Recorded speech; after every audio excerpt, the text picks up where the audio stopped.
2 Reis, capítulo de número 7. Todos encontraram? Vamos ler. Diz assim a palavra de Deus. Então disse Eliseu: ouvi a palavra do Senhor. Assim diz o Senhor: amanhã a estas horas, mais ou menos, dar-se-á um arqueire de flor de farinha por um ciclo, e 2 de cevada por um ciclo, à porta. Porém, o capitão a cujo braço o rei se apoiava, respondeu ao homem de Deus, dizendo: ainda que o Senhor fizesse janelas no céu, poderia suceder isso? Disse o profeta: eis que tu o verás com os teus olhos, porém disso não comerás. 4 homens leprosos estavam à entrada da porta, os quais disseram uns aos outros: para que estaremos nós aqui sentados até morrermos? Se dissermos, entremos na cidade, há fome na cidade, e morreremos lá. Se ficarmos sentados aqui, também morreremos. Vamos, pois, agora, e demos conosco no arraial dos sírios. Se nos deixarem viver, viveremos. Se nos matarem, tão somente morreremos. Levantaram-se ao anoitecer para se dirigirem ao arraial dos sírios. E tendo chegado à entrada do arraial, eis que não havia lá ninguém, porque o Senhor fizera ouvir no arraial dos sírios ruído de carros e de cavalos e o ruído de um grande exército, de maneira que disseram uns aos outros: eis que o rei de Israel alugou contra nós os reis dos heteus e os reis dos egípcios para virem contra nós.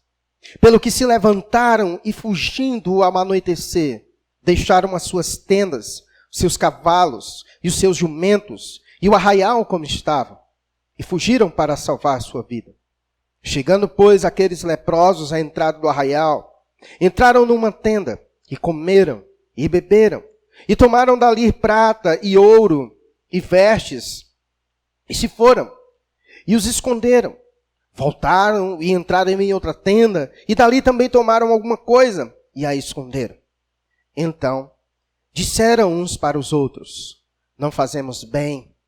Este dia é dia de boas novas, e nós nos calamos. Se esperarmos até a luz da manhã, seremos tidos por culpados. Agora, pois, vamos e o anunciemos à casa do rei. Vieram, pois, e bradaram aos porteiros da cidade, e lhes anunciaram, dizendo: fomos ao arraial dos sírios, e eis que lá não havia ninguém, voz de ninguém, mas somente cavalos e jumentos atados, e as tendas como estavam. Então os porteiros gritaram e fizeram anunciar a nova no interior da casa do rei. Levantou-se o rei de noite e disse a seus servos: agora eu vos direi o que é que os sírios nos fizeram. Bem sabe eles que estamos esfaimados, por isso saíram do arraial a esconder-se pelo campo, dizendo: quando saíram da cidade, então os tomaremos vivos e entraremos nela.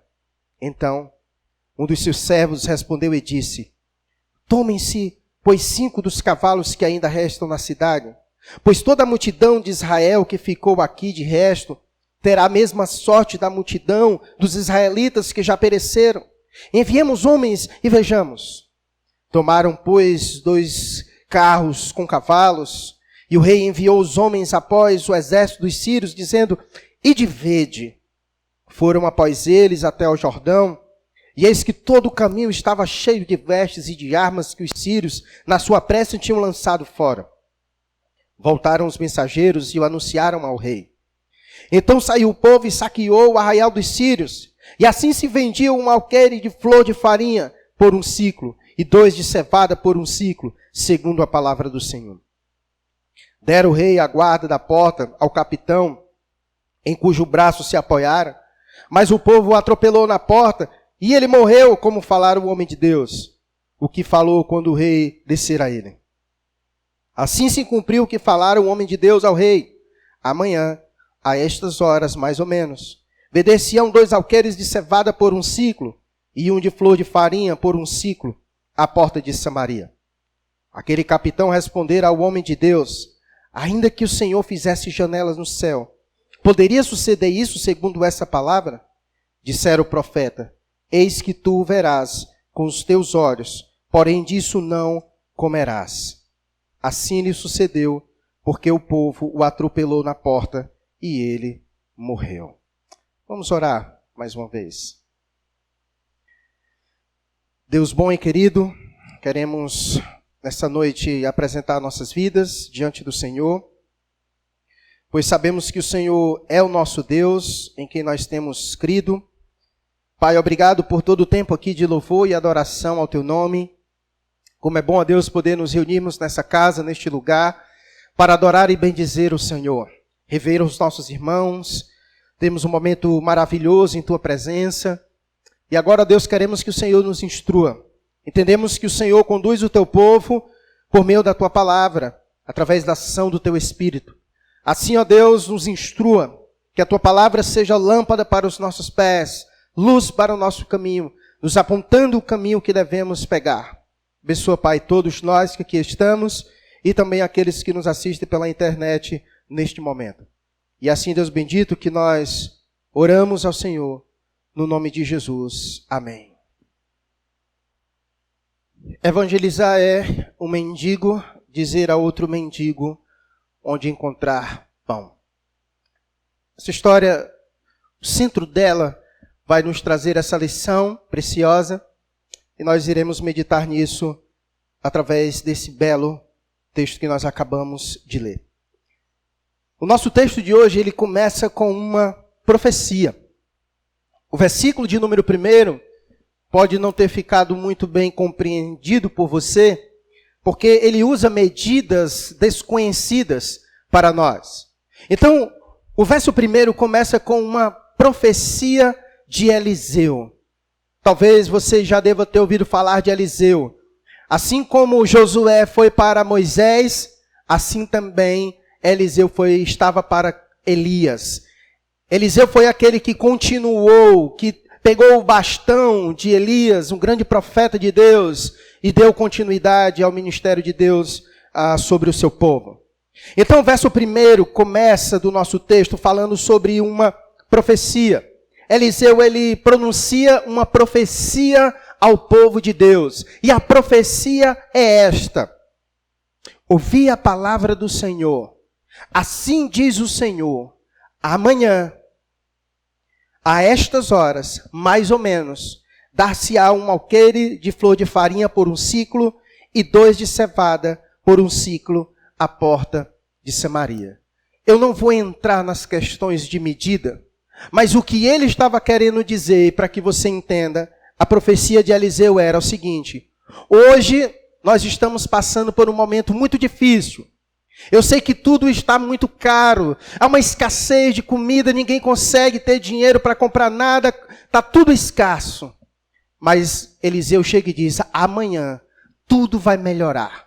Amanhã a economia vai melhorar. Amanhã as coisas irão melhorar. Essa escassez de fome vai passar. Amanhã tudo será solucionado e voltará ao normal. Resumindo, foi isso que Eliseu quis dizer para o povo. E aí a pergunta que se faz diante do texto é: que relevância essa profecia tinha para aquele contexto ao qual eles estavam vivendo?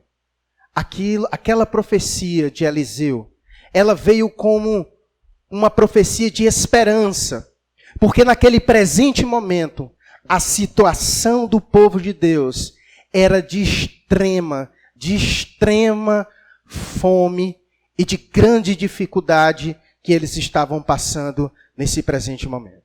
E eu quero situar você de maneira contextual para que você olhe para o texto de uma maneira melhor. Neste presente momento, Eliseu estava sendo usado por Deus no reinado de Jorão. Não sei se você ouviu falar, mas Jorão, ele era filho de Acabe. Você já lembrou de Acabe? Jezabel, lembra? Um péssimo rei que o povo de Deus teve. Podemos dizer que Acabe foi um dos piores. E Jorão era filho de Acabe. E se você olhar no capítulo 3 desse mesmo livro, vai dizer que Jorão, quando Acabe morreu, seu pai, Jorão, então ele começa a reinar sobre o povo de Deus, e ele fez o que era mal perante os olhos do Senhor. Então podemos dizer que Jorão também foi um rei mau, um rei ruim, um rei que não seguiu os mandamentos do Senhor e que, assim como muitos outros, conduziu o povo de Deus ao pecado. E Eliseu então estava inserido no contexto do reinado de Jorão. E nesse presente momento, um dos grandes inimigos de Israel era a Síria. E a Síria tinha como seu rei um homem chamado Ben-Hadad. Ben-Hadad, na verdade, era o nome que se dava a qualquer rei que estava lá. Assim como Faraó era aquele que comandava o Egito, independente de quem fosse, quem entrasse lá era Faraó. Então Ben-Hadad também era o título daquele que estava reinando a Síria. Então Israel tinha um grande inimigo, que era a Síria, Ben-Hadad. Então eles eram o grande inimigo do povo de Deus nesse presente momento. E certo momento eles se juntaram para fazer emboscadas para pegar o povo de Deus. O grande problema é que eles traçavam estratégias, eles traçavam os planejamentos para pegar o povo de Deus. E sabe quem era que dava conhecimento ao rei de Israel sobre essas emboscadas? Eliseu. Deus mostrava para Eliseu toda a trama que Ben-Hadad e os sírios estavam fazendo para pegar Israel. E aí chegou o momento em que Ben-Hadad ficou sabendo. Alguma coisa estranha está acontecendo. Toda vida que a gente planeja pegar Israel, eles já estão sabendo dos nossos planos. Quem é que está contando para eles? Foram tentando descobrir e descobriram. Chegaram em Eliseu.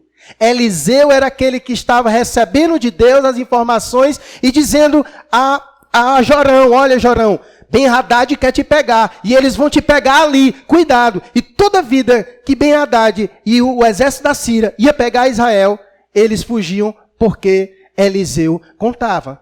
Não deu em outra. O que acontece com Caboeta?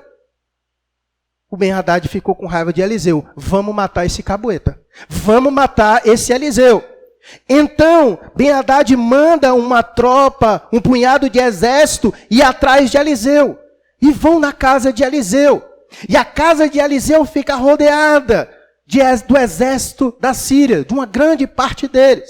De tal maneira que quando um moço, que era servo de Eliseu, sai fora a casa e que olha aquela multidão do exército da Síria, ele fica apavorado.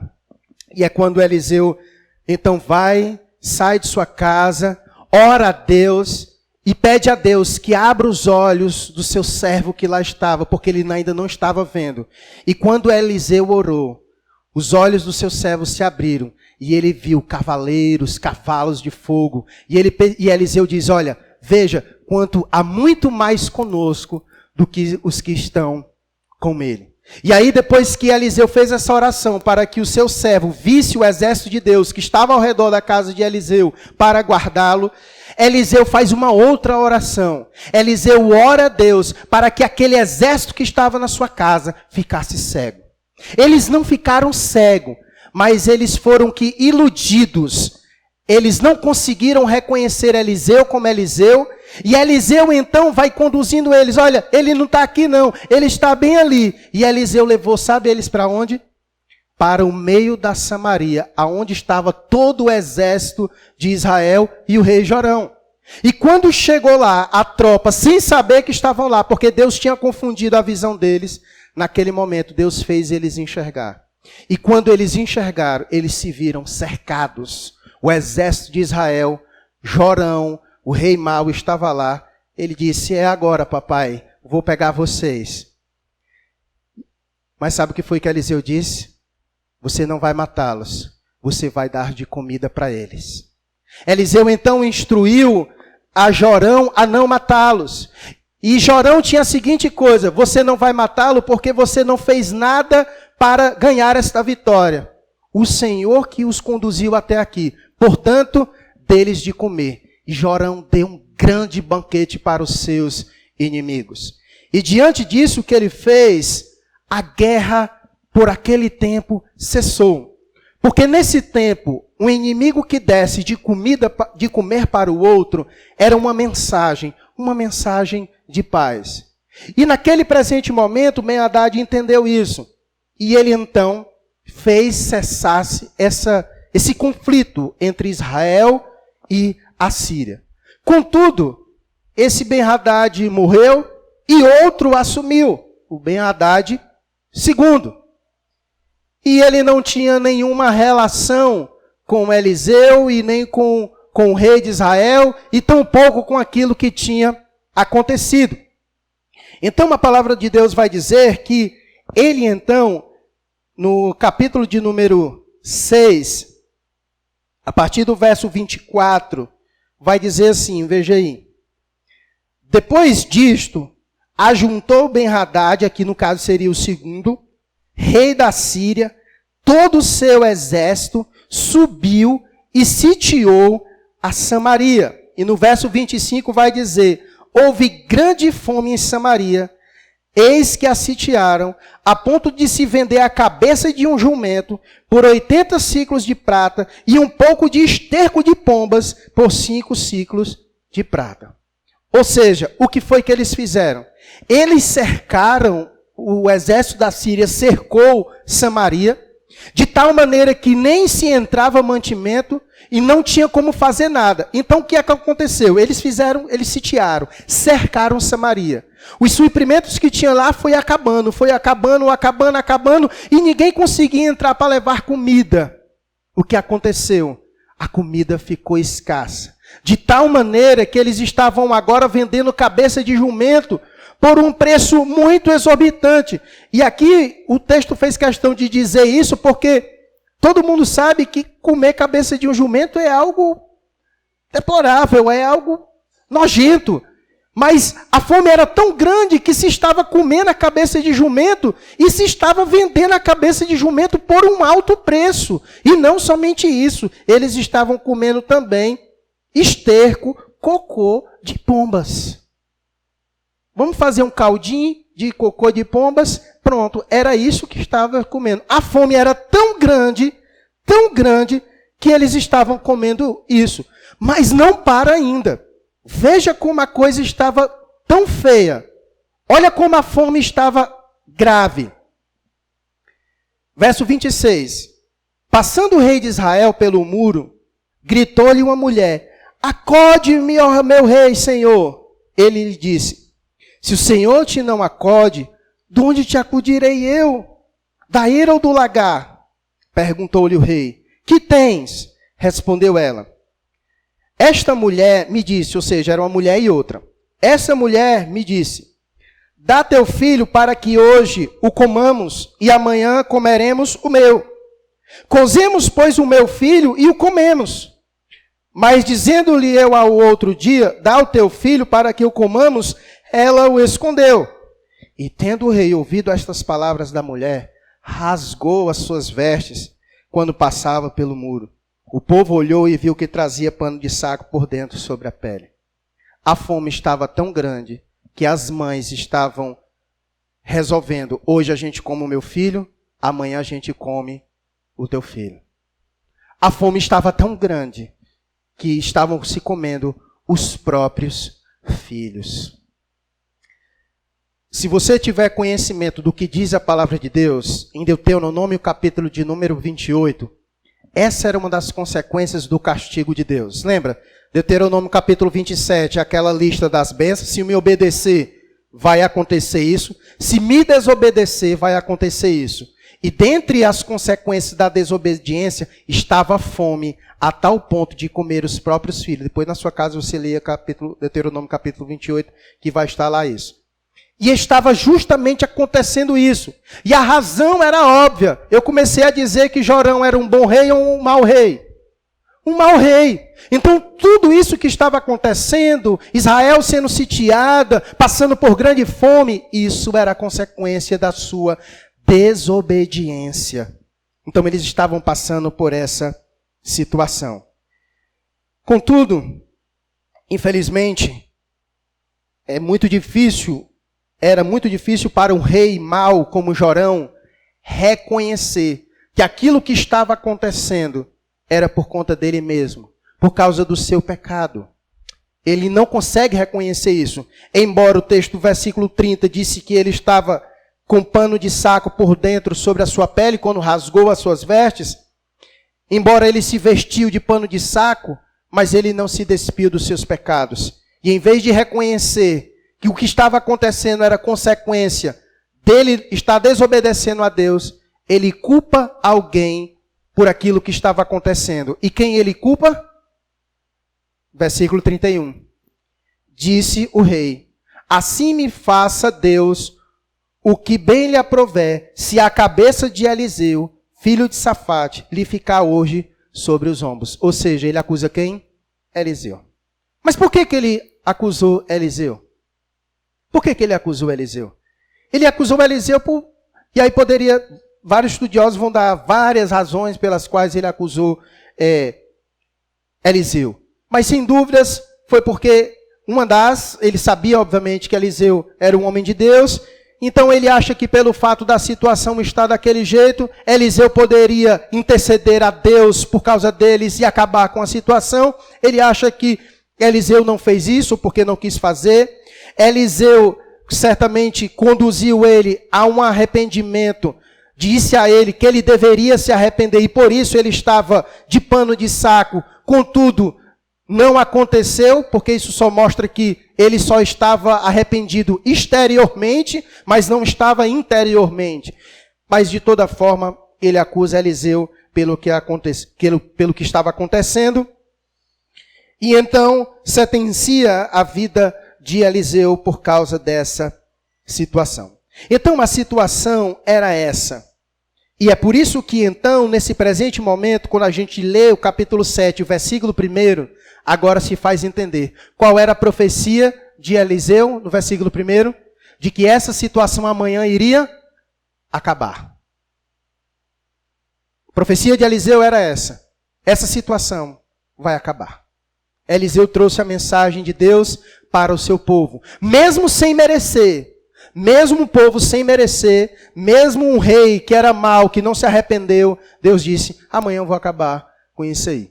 E Eliseu foi boca de Deus para dizer que amanhã as coisas iriam melhorar e que a fome iria passar. Então, no versículo 1, é isso que quer dizer. A profecia de Eliseu trazendo um fim. Amanhã, Deus irá trazer um fim a essa fome que está acontecendo no meio de Israel.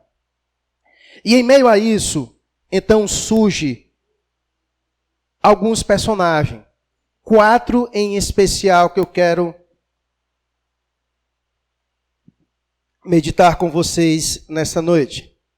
Verso 3 e 4. Vejamos os 4 personagens leprosos que a gente vai referir. O versículo 2 eu venho para ele depois. Vai dizer assim, 4 homens leprosos estavam à entrada da porta. Que porta? A porta de Samaria. Os quais disseram uns aos outros, para que estaremos nós aqui sentados até morrermos? Se dissermos, entremos na cidade, há fome na cidade. Qual era a cidade? Samaria. E morremos lá. Se ficarmos sentados aqui, também vamos morrer. Vamos, pois, agora e demos conosco no arraial dos sírios, que eram os inimigos. Se nos deixarem viver, viveremos. Se nos matarem, tão somente morreremos. É nada? É claro, né? Eles estavam naquela situação. Estamos aqui fora. Se a gente ficar aqui, a gente morre. Se a gente entrar em Samaria, a coisa lá está todo mundo morrendo de fome. Vamos morrer também. Nós só temos uma opção, lá tem os sírios. Eles têm comida. Se a gente for lá e ele nos matar, a gente morre, porque se ficar aqui a gente morre. Se a gente entrar em Samaria, a gente também morre. Mas há uma esperança de que pode ser que a gente sobreviva. Então, essa é a primeira parte desse momento, desses 4 leprosos que ali estavam. Para eles, era muito mais cômodo morrer à espada do que morrer de fome. Certamente é muito mais angustiante você morrer de fome do que morrer pela espada. Então, se a gente entrar lá e nos matarem, é até mais rápido a nossa morte do que morrer por fome. Mas, e aqui eu quero começar as nossas aplicações e desenvolvimento acerca do que eu quero trazer hoje para todos nós. Eu quero que a gente olhe para esses homens e que a gente tente se identificar com eles. A condição desses homens eram de leprosos. E todos nós sabemos que homens que viviam dessa forma, homens que eram leprosos, homens que tinham em seu corpo marcas de doenças, eram homens que eram afastados do convívio da comunidade. Por isso que o texto diz que esses homens, eles estavam aonde? À entrada da porta. Eram homens excluídos. Eram homens que não participavam do convívio da comunidade. Eram homens que eram colocados para o lado de fora, por causa da sua condição, por causa da sua lepra. Eram homens que eram excluídos por causa da sua condição a qual eles viviam. E quando eu olho para esses leprosos, eu me identifico com eles, porque assim também era a nossa condição. O pecado fez isso conosco. O pecado nos afastou da comunhão de Deus e nos excluiu dessa comunhão. Vivíamos assim também, como leprosos, destituídos da glória de Deus, afastados do convívio de Deus e do seu povo. Assim também éramos nós, vivíamos fora da porta. Nós vivíamos longe disso e vivíamos assim por causa da nossa doença. Eles eram doentes, eram leprosos, mas nós também havia uma doença em nós, que era a nossa doença de alma, que nos fazia ficar fora. Então, quando eu olho para esses homens, eu me identifico e identifico toda a raça humana. É assim que Deus olha para a raça humana como um todo. Homens doentes do pecado, e que essa doença nos afasta de Deus, porque é isso que acontece. O pecado nos afasta do convívio de Deus e do convívio com o seu povo. Então, quando eu olho para esses homens, eu me lembro da nossa condição espiritual. Porque assim como a lepra desses homens afastava eles do convívio social, assim também a nossa doença espiritual, nosso pecado, também faz isso. Aos olhos de Deus, todos os homens são assim, leprosos. Deus olha a nossa justiça como trapos de imundícia, porque nós somos assim, aos olhos de Deus, manchados pelo pecado, leprosos espiritualmente, afastados de Deus e da comunidade que pertence a Deus. Assim eram esses leprosos. Viviam afastados da comunidade de Israel por causa da sua doença. E aí, diante de um cenário desse, da vida desses homens, nós conseguimos perceber como Deus age em favor deles. E quando eu vejo Deus agindo em favor desses homens, eu também vejo Deus agindo em favor de nós e em favor da raça humana caída. Se não vejamos, veja comigo o verso 5 ao 8. Olha o que acontece. Esses homens estavam lá à porta. Esses homens estavam lá aguardando o momento da sua morte. Sem esperança, sem Deus. Se ficarmos aqui, vamos morrer. Se entrarmos, vamos morrer. Se a gente for para a Síria, pode ser que nos mate também. Homens sem esperança. Veja como Deus faz com esses homens e é o que Ele faz conosco. Versos 5 a 8. Levantaram-se ao anoitecer para se dirigir a um arraial dos sírios. E tendo chegado à entrada do arraial, eis que não havia lá ninguém. Porque o Senhor fizera ouvir no arraial dos sírios ruídos de carros e de cavalos, e o ruído de um grande exército, de maneira que disseram uns aos outros: eis que o rei de Israel alugou contra nós os reis dos heteus e os reis dos egípcios, para virem contra nós. Pelo que se levantaram e, fugindo ao anoitecer, deixaram as suas tendas, os seus cavalos e os seus jumentos, e o arraial como estava, e fugiram para salvar a sua vida. Chegando, pois, aqueles leprosos, os 4, à entrada do arraial, entraram numa tenda, e comeram, e beberam, e tomaram dali prata, e ouro, e vestes, e se foram, e os esconderam. E voltaram e entraram em outra tenda. E dali também tomaram alguma coisa e a esconderam. Você percebe? Imagina a situação. 4 homens que estavam sem esperança. 4 homens leprosos que viviam à porta de Samaria, rejeitados. Se lá dentro estava difícil, no convívio lá da sociedade, homens como ele, leprosos, doentes, que não tinham assistência de ninguém. Ali à porta, chega numa situação dessa. Vai como um tiro no escuro ao arraial dos sírios, dos inimigos. Chega lá, encontra ninguém, arraial vazio, comida, bebida, vestes, tesouros, tudo à disposição deles. Qual é a palavra que a gente usa para isso? É graça. Nem lutaram. O próprio Deus fez o exército inimigo ouvir o som de, como diz o texto, de um grande exército. De maneira que disseram uns aos outros, eis que Israel alugou outros reis e está vindo aqui 3, 4, 5 reis para pelejar contra nós. Vamos fugir. Perceba que coisa maravilhosa. Eu vejo aqui graça, um favor imerecido da parte de Deus para 4 leprosos que ali estavam. E foi isso que Deus fez conosco. Deus nos viu na nossa miséria. Deus nos viu na nossa miséria, na nossa doença. E Deus agiu em favor de nós, mesmo sem merecermos, como esses leprosos. Mesmo sem merecer. Deus veio até nós para suprir a nossa fome, para sarar a nossa doença, para nos curar. E Deus fez isso sozinho. Nós não tivemos participação nenhuma nisso. Esses homens não fizeram nada. A única coisa que eles fizeram foi chegar ao arraial. E chegou lá, Deus já tinha dado cabo de todas as coisas. Já não havia mais nenhum inimigo. Havia o arraial vazio, sem ninguém. E todos os tesouros, comida, vestimentas, tesouros à disposição deles lá.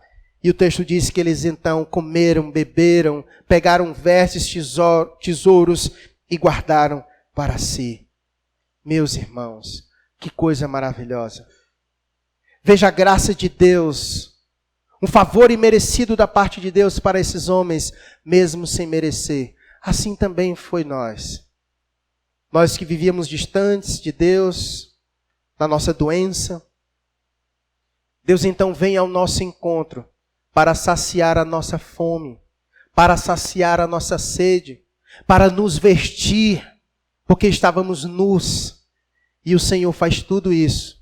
O próprio Senhor vence o nosso inimigo. Na cruz Ele vence e nos concedeu a graça da sua vitória. Nós só apenas comemos e bebemos e nos vestimos da vitória do próprio Deus. Isso é graça. Isso é favor imerecido da parte de Deus. Jesus Cristo, o pão da vida, o pão que desceu do céu, Deus vem nos alimentando. Nós que estávamos nessa mesma condição destes homens.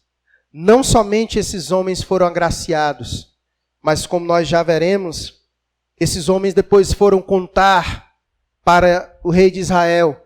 E não somente eles foram saciados, mas toda aquela cidade que estava padecendo, que estava em miséria, também foram abastecidas, agraciadas pelo Deus, mesmo sem eles merecerem.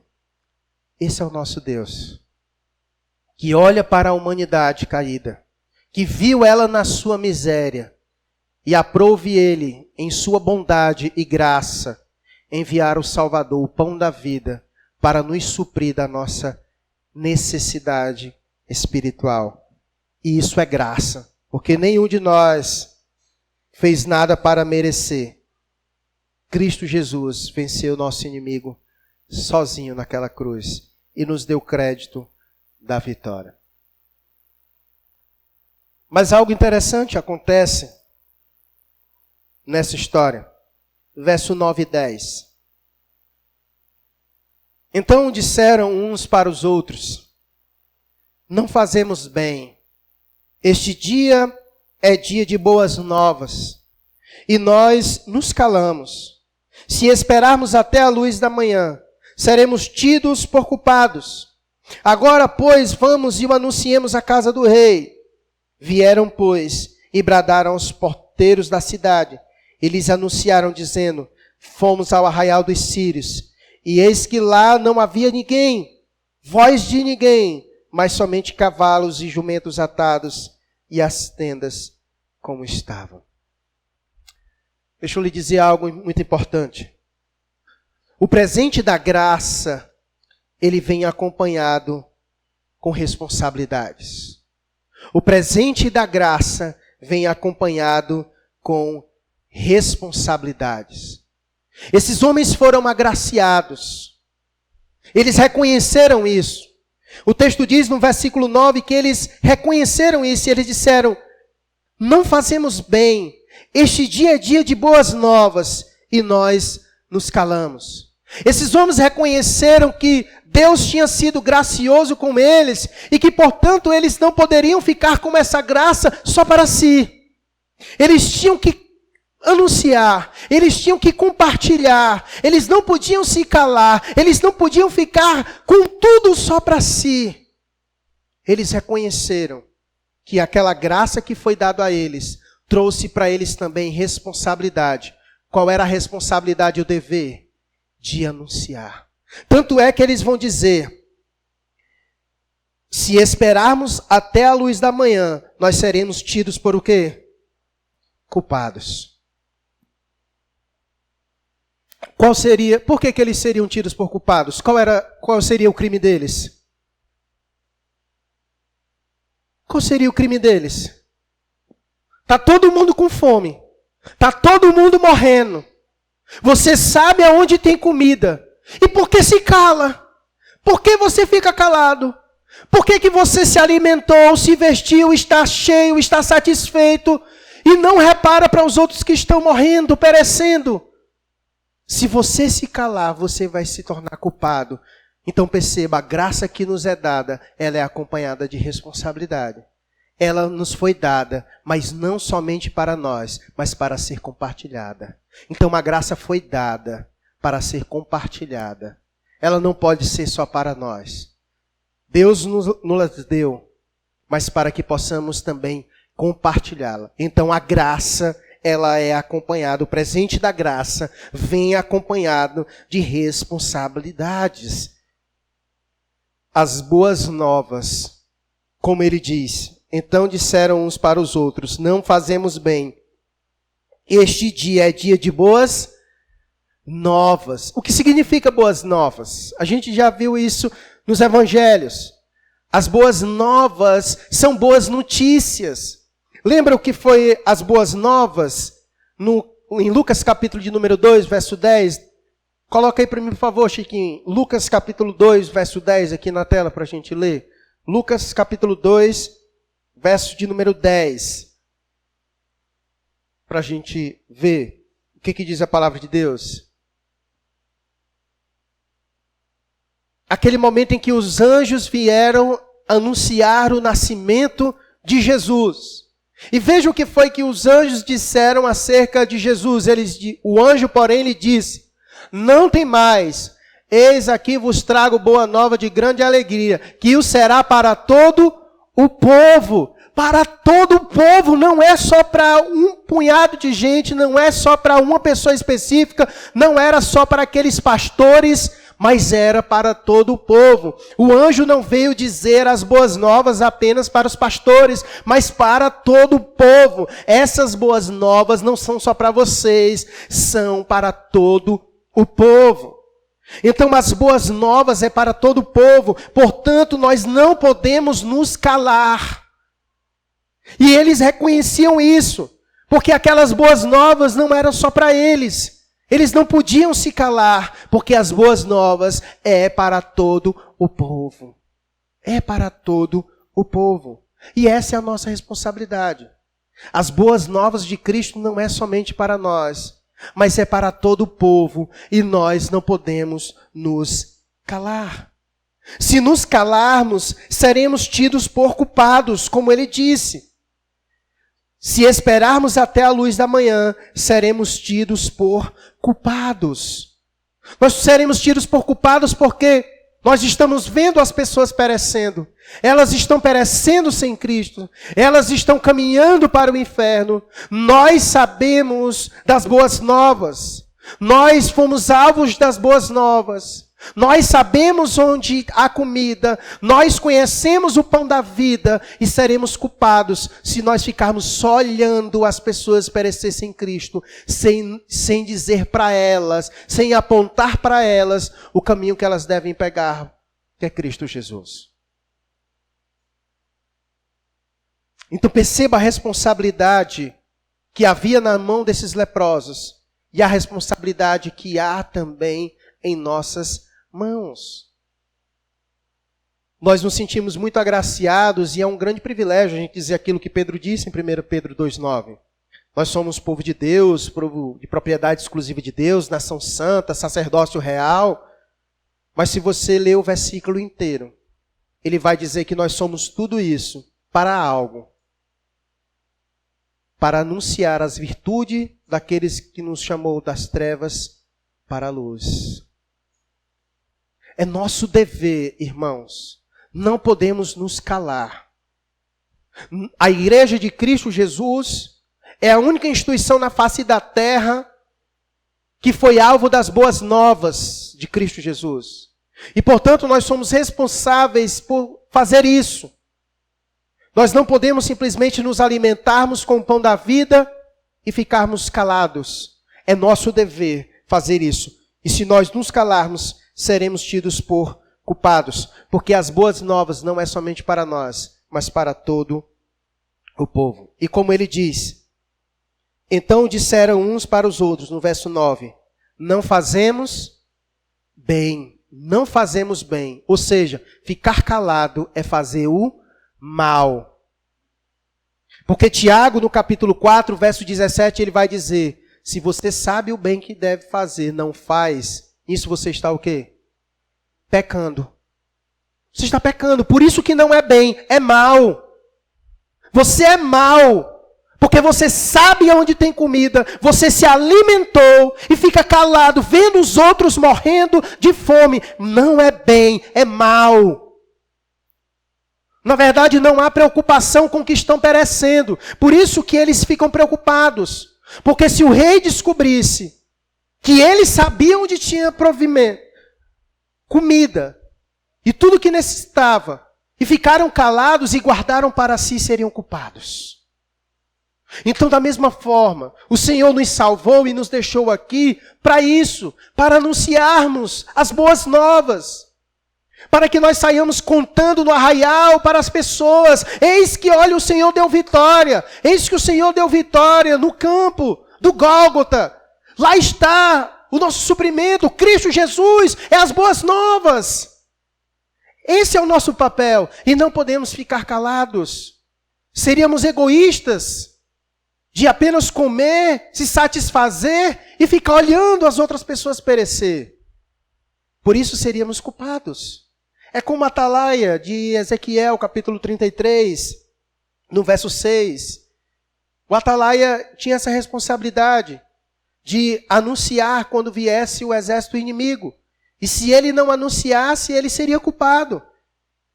E a sua pena seria a sua própria vida. Nós somos atalaias, chamados por Deus para anunciar. E não podemos ficar calados. E como a irmã Deide leu hoje, texto de 1 Coríntios, capítulo 9, verso 16, Paulo vai dizer que pesa o que sobre ele? Essa obrigação. E ele ainda diz, ai de mim, se não anunciar o evangelho. Ai de mim. Lembra do ai, né? Que eu já falei aqui. O ai significa o quê?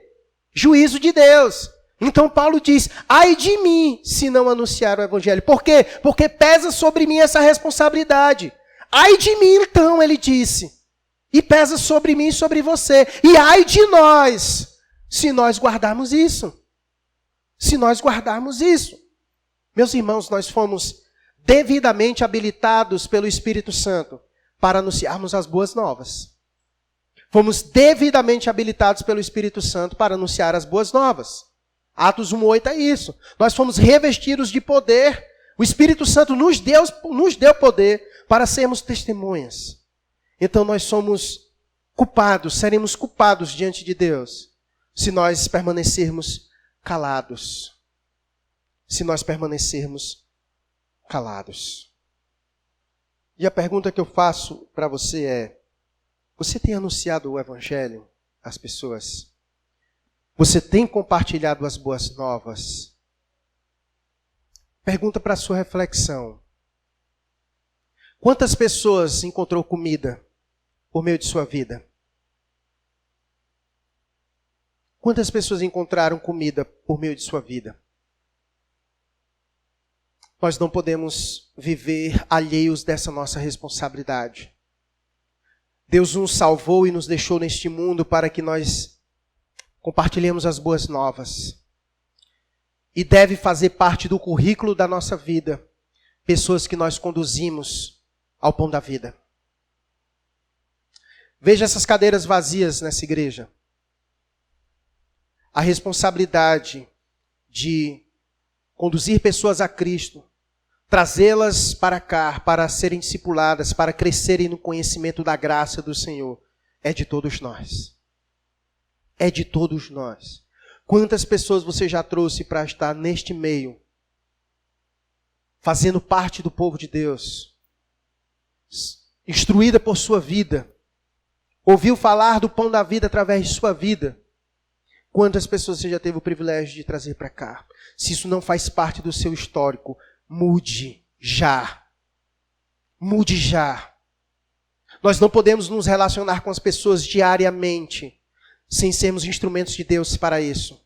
Você precisa olhar para os perdidos como esses da Samaria. Homens que estão perecendo. Homens que estão em miséria. Leprosos espiritualmente. Alheios de Deus. À porta, às margens. E nós somos aqueles leprosos que Deus com sua graça nos alcançou e nos deixou essa responsabilidade para que possamos anunciar as boas novas aos que estão na mesma situação que nós estávamos antes. E pesa sobre nós essa responsabilidade. Que mude o quadro da nossa vida. Que no próximo ano nós possamos ter experiências melhores com as outras pessoas.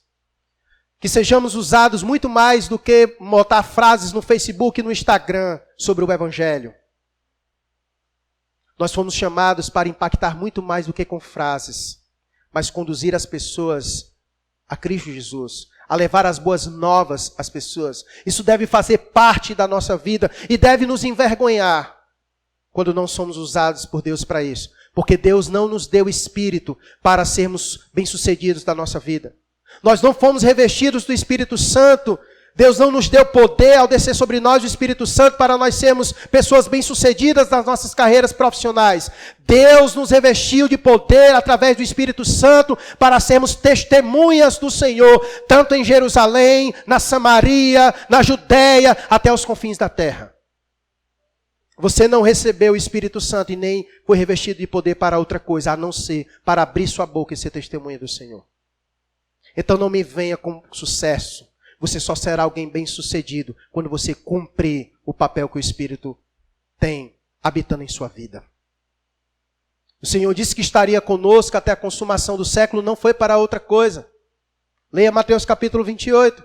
Essa é a parte boa da promessa que disse que estaria conosco. Mas antes da promessa, ele trouxe um dever. Ele disse qual foi o dever que ele nos deu. Portanto, fazei discípulos de todas as nações, batizando-os em nome do Pai, do Filho e do Espírito Santo, ensinando essas pessoas acerca de tudo que eu vos tenho dito. Quando fizerem isso, eis que estarei convosco até a consumação do século. Estarei com você para você fazer discípulos de todas as nações. Eu não disse que estaria com você para você realizar suas coisas. Eu disse que estaria com você para você fazer discípulos de todas as nações.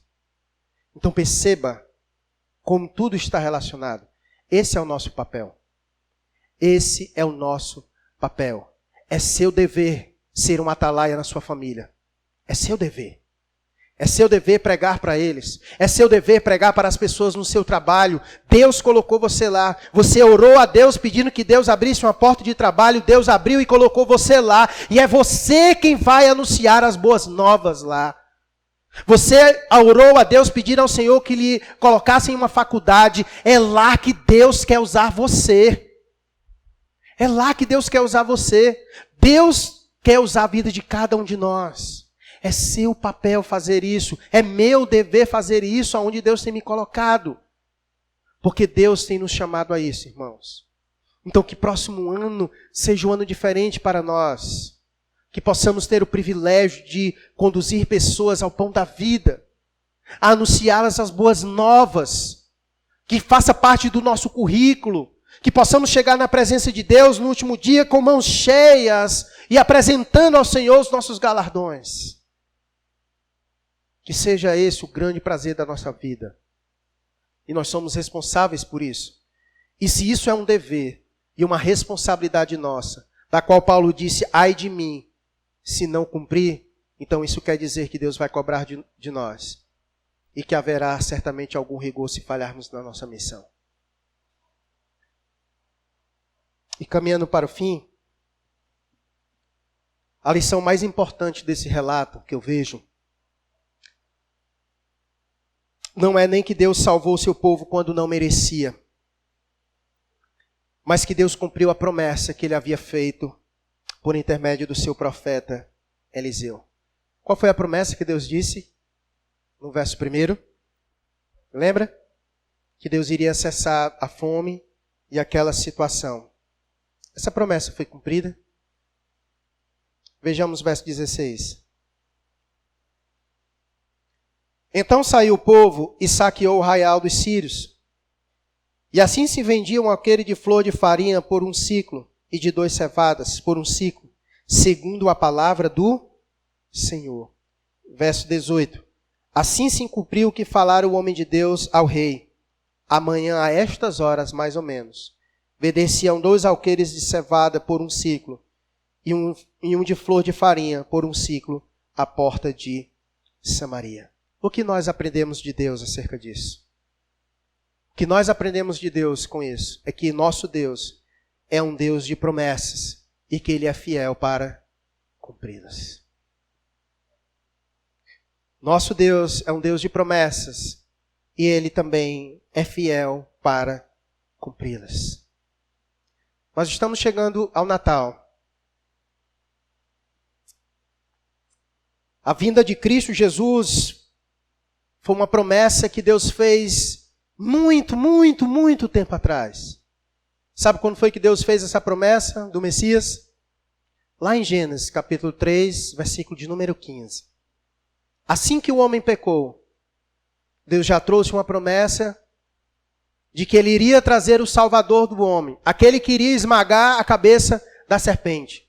Todo o Antigo Testamento é na expectativa da vinda do Messias, do menino que viria, do Deus encarnado, do Emanuel, do Deus conosco. Estamos chegando às celebrações do Natal. Deus prometeu que Jesus viria, de que o menino nasceria. Ele nasceu? Por quê? Porque Deus, o Deus que faz as promessas, Ele é fiel para cumpri-las. Ele veio, viveu no meio de nós, morreu na cruz do Calvário, ressuscitou ao 3º dia e vive está. E antes de ir, Ele nos deu uma promessa de que Ele também, Ele voltaria. E nós acabamos de aprender que o Deus que promete é o mesmo Deus que...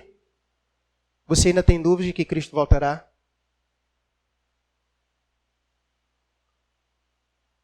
Ele disse que se nós crêssemos em Jesus Cristo, nós teríamos vida eterna.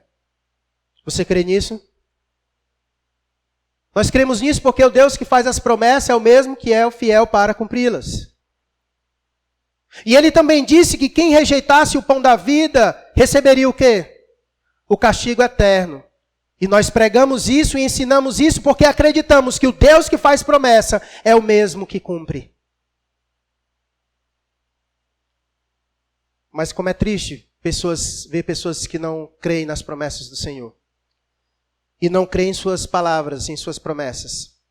É perecer. Veja comigo o verso 2. No verso 1 foi Eliseu trazendo a promessa. Mas tem sempre um descrente. Aquele que não crê. Verso 2. Porém o capitão a cujo braço o rei se apoiava respondeu ao homem de Deus. Ainda que o Senhor fizesse janelas no céu, poderia suceder isso? Disse o profeta. eis que tu verás com os teus olhos, porém disso não comerás. A promessa do versículo 1 se cumpriu? E a promessa do versículo 2 se cumpriu? Por que se cumpriu? Porque o Deus que promete é o Deus que é fiel para cumprir. Verso 17. Dera o rei a guarda da porta ao capitão, em cujo braço se apoiara. Mas o povo o atropelou na porta. E ele morreu. Como falara o homem de Deus? O que falou quando o rei descera a ele? Verso 19. Aquele capitão respondera ao homem de Deus: ainda que o Senhor fizesse janela do céu, poderia suceder isso segundo essa palavra? Dissera o profeta: eis que tu verás com os teus olhos, porém disso não comerás. Verso 20. Assim lhe sucedeu, porque o povo atropelou na porta e ele morreu.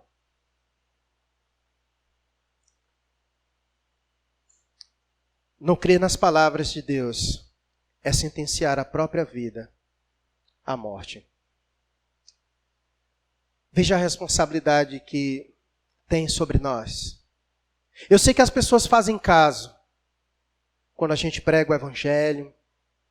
Já não se crê mais no Evangelho. Muitas pessoas dizem, já faz tanto tempo que diz que Jesus vai voltar e nunca volta. Faça um favor a si mesmo. Saia olhando, desde o Antigo Testamento até o presente momento, todas as promessas que Deus trouxe ao homem. E veja se alguma delas não foi cumprida. Muitas outras ainda faltam ser cumpridas. E sabe por que nós cremos que elas serão cumpridas? Porque todas as outras que ele disse que iria acontecer, aconteceu. Porque o Deus que promete é o mesmo Deus que é fiel para cumpri-las. Pregue as boas novas. Pregue as boas novas na confiança e na convicção de que quem crer nela será salvo. E pregue as boas novas na convicção de que quem rejeitá-las serão condenadas, porque o mesmo Deus que promete salvar é o mesmo Deus que promete condenar. A mensagem do Evangelho é uma mensagem de urgência. Não há tempo para worships, nem para coachings. A mensagem do Evangelho é uma mensagem de urgência, de salvação. E quem não crê, quem crê será salvo. Quem não crê já está condenado. Que Deus nos conceda coragem, porque poder Ele já nos deu para pregar o seu Evangelho. Saia daqui hoje disposto a fazer isso que os leprosos fizeram. Você foi convencido hoje pelas Escrituras que não é bem ficar calado. Que não é bem ficar calado. Que se nós nos calarmos, nós seremos tidos por culpados. Saia daqui com as palavras de Paulo em sua mente. Ai de nós, se não anunciarmos as boas novas. Deus nos deu sua graça, mas para ser compartilhada. Saia daqui hoje motivado, amanhã, com quem você encontrar, anunciar o Evangelho da salvação. Vamos orar.